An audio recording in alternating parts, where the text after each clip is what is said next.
Blog Talk Radio.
Hi, and welcome to Linda's Spiritual Conscious Talks, and I'm your host, Linda Summers, and we've got a wonderful show for you today. As you can tell, we just played just a beautiful piece of music that we will talk about in the show.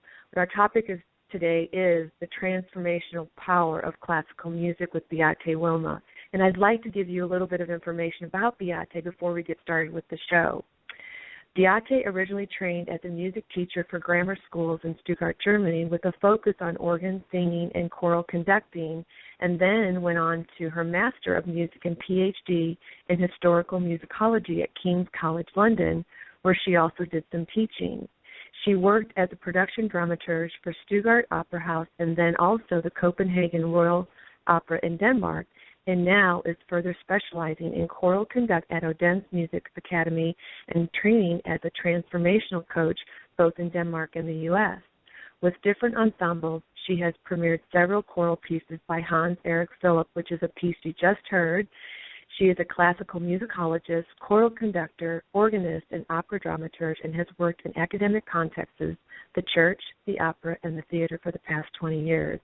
She has also worked on the ways in which music touches and transforms the human beings who come into contact with it, and is building this into her emerging practice as a transformational coach. And with that, I'd like to welcome Beate to the show. Hi, Beate. Thank you so much, Linda. Hi. I'm honored to be here. So much. Thank you. Well, this piece of music, I mean, you know, it's the first I've ever done on a show. And when you sent this to me, it was like, wow, like it does move you. I mean, the emotion and everything. So, but before we even get started, I really would love for you to give our audience the information around, introduce this piece of music to the show and why you chose this piece of music. Yeah, as you said, the piece is by the Danish very renowned film composer, but he's also writing a lot of classical concert music, Hans Erik Philipp, and I have been having the privilege to work together with him for the past few years, actually. And this particular piece is from a theater production where there was, which had been arranged as serious musical theater. And this, the title of this song is called A Lullaby, and it's sung by the wife of the male lead, but she is not the female lead. She is his neglected wife because he doesn't really love her, and she is singing her child into sleep. But what really comes out is that she's so sad because he doesn't love her anymore, and she knows it, and she loves him, and she can't do any more about it. Wow. It's such a beautiful piece. It really does. It does really move you. I mean, I think music in general really does move us. But was there a particular reason why you chose this one? Was it just because of working with him? Absolutely. Yeah, because that you feel it shows so many things at once. For once, it shows that new classical music is being composed, which is not only abstract and incomprehensible and only for specialists, but which speaks to everyone here and now, whoever they are. It's not difficult to experience that piece, and yet which is on a high level. And then, of course, I chose it because it moves you. It moves everyone, and this is a big quality in music. And often when musicians go to music school, it's sometimes actually easy to forget above all the technical challenges, and you put so much time into the technique. Sometimes it gets forgotten, I think, that music is here to move us in the first place and for us to articulate ourselves, but also for the listeners to allow themselves to be moved. Because I definitely think that music is a way to connect when we really dive into and really listen with our heart, you know, with our ears, but with our heart. It really does open up our heart. Exactly. I'm so glad you're saying this. Exactly. Yeah. And you wrote about, you also had talked about how the ancient Greeks wrote about this, how classical music can literally move us. How is that so? I mean, how, like, what did they say? Yeah, it's so interesting because everyone who knows a little bit about the ancient Greeks will remember there's a passage in Plato, the Republic, and in this whole book he designs his ideal state, and most of us wouldn't agree with his views. But the interesting thing here is that he makes a selection of the different kinds of music, and he calls them musical modes. It's different scales, and it's not so important in this context what precisely there are if we just speak of different kinds of music. And he will only allow in his ideal state 2 of them, because all the other ones will just spoil the people. They will make them weak and not good at warfare, and it's just useless. And this just shows how much he thinks music influences people down to their physical actions. Right. And I love that passage because it goes so far back, and we would have probably very different reactions today to ancient Greek music, because it's also a cultural thing, what you connect with a certain way of singing, for example, or a certain piece, even if you have heard the piece before. But it just shows how powerful in his view music is and how much it can do with us. And he believes that. That's so amazing. I mean, I would never even thought, it's so interesting. I guess that when you think about it, a lot of things go really back to way back in time that we don't even realize, until we start digging further into it and really looking back to see where it really first began. It has been there. Yeah, it has been there all the time. When you read letters by Mozart or letters from his time, people were just crying like children when listening to music. Right. And so it was very, very emotional. And today we have to be cool also, so the way might be a little bit longer, and we have to find new ways. But it has been there all the time. Yeah. Well, definitely. Well, and I think that, too, that's why I sort of went into silence in the very beginning after the music played, because I feel that to really let that energy really penetrate and really, come into ourselves, and have that connection, such a deep connection with music. I love it. Yes. Yes. Me too. So yes. powerful. Thank you for so playing powerful. it. Yes, well, you're so welcome. Thank you for sharing it with us. It was just absolutely beautiful. Well, and I also want to talk to you, too, about, because there's 2 different types. You do classical music in coaching and coaching classical musicians. So it's really 2 different, very different ways of coaching, which I think is fabulous. And so can you explain to us about the classical music in coaching and what that looks like for people? Yes. One day this January, it came to me that I could develop a product I came to call Opera Intensives. And I got the idea because I love classical. I love opera, obviously, amongst many other things. Yeah. And I think it's overlooked sometimes in its immediate force. I mean, there are many opera lovers, and they are sort of opera geeks, and they're even traveling to Milan and traveling to Bastille, to Paris, and traveling to London, other important places to see their favorite operas and know everything about it. But then, of course, opera music has been composed, often you can show this so intensely, to move the audiences, nothing but that, to move the people exposing themselves to it. So I got the idea to use this in coaching, to open up people, to open the channels to their hearts.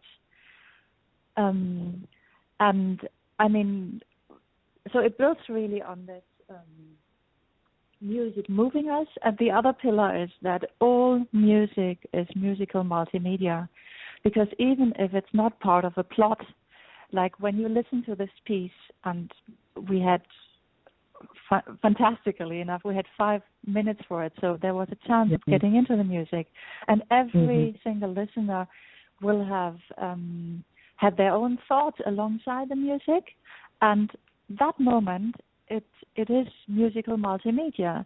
So we attach the music to our own thoughts, to something we think of, to our own story, even if we haven't heard it before. And this happens all the time. And this is why people cry when they hear music, because their stories come up. And it's very different for each person. And apart from that, so there's a Danish, actually a puppet theater company, and they rearrange opera tunes and use it for very different plots, but it works totally effectively using the same melodies for other things. It works. We have this in the whole musical world, like you get the same tune, and sometimes in church sometimes it's a Christmas carol, sometimes it's for Easter, sometimes it's for Long Friday. It's very funny. It's very interchangeable. It works. Wow. And this is the meaning of musical multimedia. And then in opera, you have all these amazing opera heroines, and most of them, especially in the 19th century, they are all bound to die because it was part of the genre. They almost had to die. We don't want that. But there are some storylines that modern women can absolutely relate to. And then the greatness of the music opens certainly up for some feelings that are maybe hidden. And I'm working on unlocking that potential of using storylines in opera to for women to identify with and to get into themselves really more. And of course, at the same time, more into opera. So that's the concept. That's the idea. What a beautiful way of doing that. I mean, it's fascinating to me. And you also mentioned about projecting one's own plot. Is that what you mean by finding the story, or? Yes. The plots, you don't need to go far to be able to identify. If I just give some examples, so Bellini's opera Norma. Norma, she is a Gallic druid priestess, ancient antique France, but she is a female ruler, and as such the opera is written at the beginning of the 19th century. As such, she is investigated and criticized, and basically the plot says, oh dear, when a female is in power you have only sex scandals. She's in love with the enemy, she has secretly 2 children with him, and projecting the priestess, who is not supposed to have any relationship to the outside world, so she ends in trouble.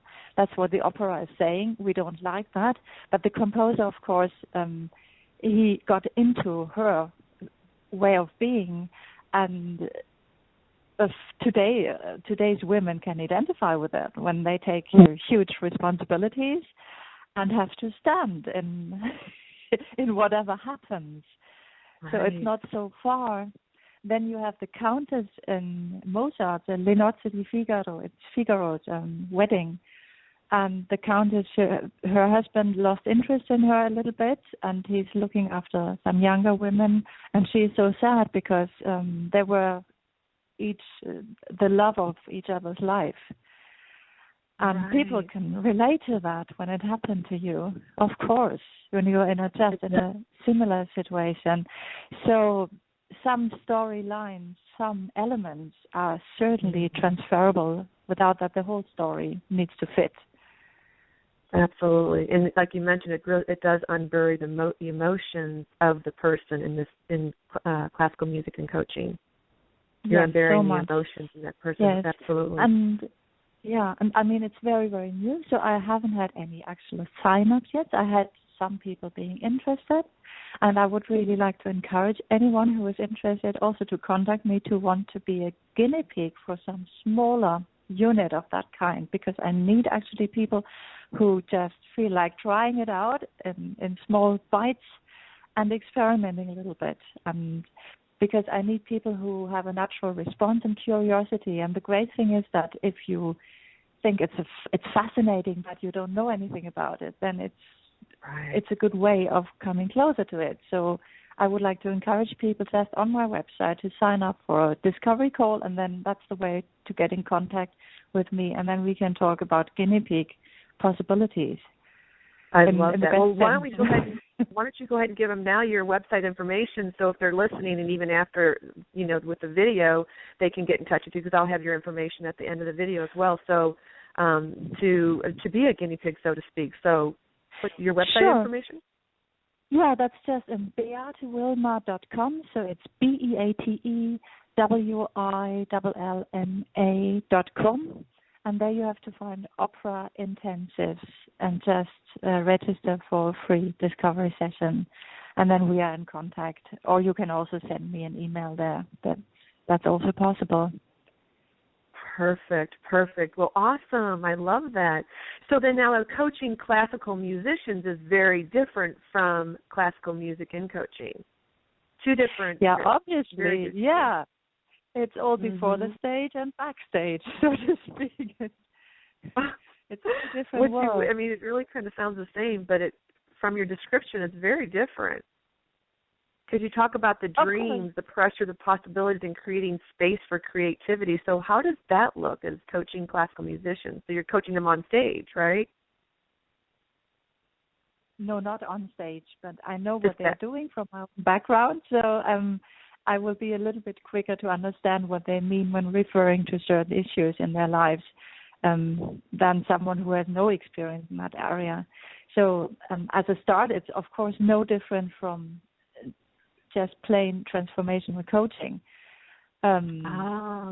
It's just my background that makes the difference, and over time I'm developing tools that are really geared to classical musicians, and I'm becoming very sensitive to typical issues that might arise. For example,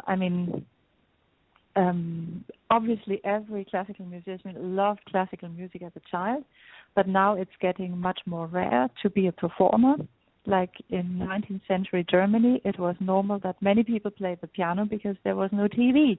It was their way of entertaining themselves. In middle upper class, it was a very fine way of, it was a pastime. So people were quite good. Many people were quite literate on the piano. And not so many people are that necessarily today to start with. So classical musicians it's like getting a little bit smaller, and competition is huge, and so can be the pressure. So, and what typically there is pressure from musicians' parents in one or another way, and of course most parents are so loving and well-meaning, but if you summarize it all, then the child would have preferred to play a little bit more and to practice a little less if the parents weren't there, and if that high level needn't be achieved, obviously. So it is a lot of hard work, especially when you learn an instrument with a lot of practice. And also for singers, the whole personality is in the voice. It's so personal. An instrument, your voice, you can imagine when you're sad, you can hear it straight away in the voice. Your moves, everything. Your bodily shape goes into it, everything. So typically, singers will work deep with all sorts of issues in their lives because they will not be able to move ahead at a certain stage. And then in every artistic career, there are crises. Musicians don't develop in a linear way at all.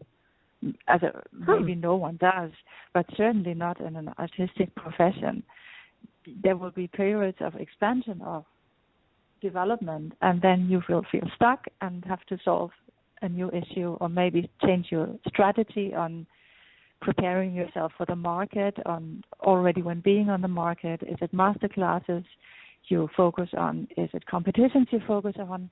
Is it projects out in the real world you focus on? Because you only have so much mental energy to give. So it's really, there are important choices to make. And when you have been often very, very closely tied to your parents or to a particular teacher, this has been much of your world, and you're even tied to your instrument a lot. It's like a spouse almost. It's like a very, very close friend. Right. So there are a lot of steps to take, and there it can help to have a transformational coach to facilitate those steps and to go through them with the musician, of course. Mm-hmm. Now, do you have different age groups, or of coaching classical musicians? Does it start at a young age, or is it any age, or do you? Yes, and they are very typical issues. Like when you work with like 17, 18-year-olds, they are preparing to get into the music academy, and that's just a period of expansion, hard work, success strategies, stage fright, mental strategies. That's typically that. And when they're a bit older, like 25 up to 30, then and it's going well, then they're really expanding. And then they have to make huge sacrifices as to their personal life. There's not much time and energy left for anything else, really. So then it's really how to balance this. And also there are a lot of mental techniques, how to make it more efficient. And it's directing awareness to strategy. And like a typical example is like a music professor might say, oh, you have to believe 150% in yourself. Yes. But how do you get there? Right. I love that. Also, well, we've got about 3 minutes left. Yes. Sorry? Oh, go ahead and finish that. No, go ahead and say we have about 3 minutes left, and I wanted to ask you a question, but go ahead and finish what you were just saying because it was going to lead into that. Yes, and when they're getting out of music academy, that's facing the market, the real world, then they have to let go of old strategies that have been such close friends for more than 20 years often. So they're huge processes because it's quite extreme. It's thin air, it's high pressure, it's at a high level, and it's all their lives they invest. So it's big issues at stake and high concentration. Yes, I love that. Well, we've got 2 minutes, and so I wanted to ask you, what is one gem that you can share with the audience that has affected you in your own awakening?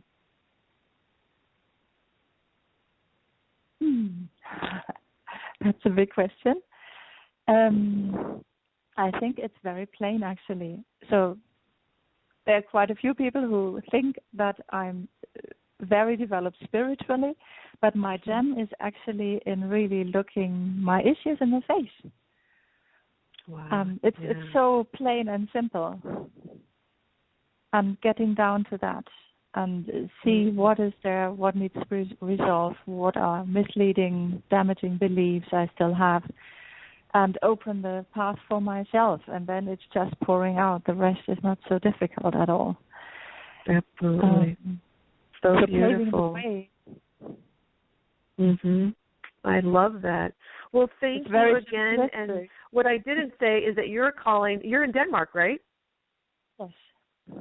Yes, so I didn't say it at the very beginning. So thank you so much for joining us from so far away. We so greatly appreciate it, and what just beautiful music and great conversation. So thank you so much for joining us today.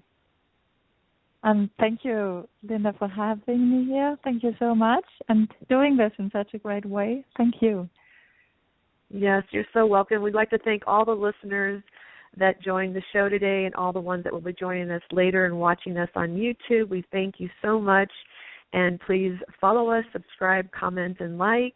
And you can join us next week, May 21st, for our next show on Be in Love with Your Life, every minute of it.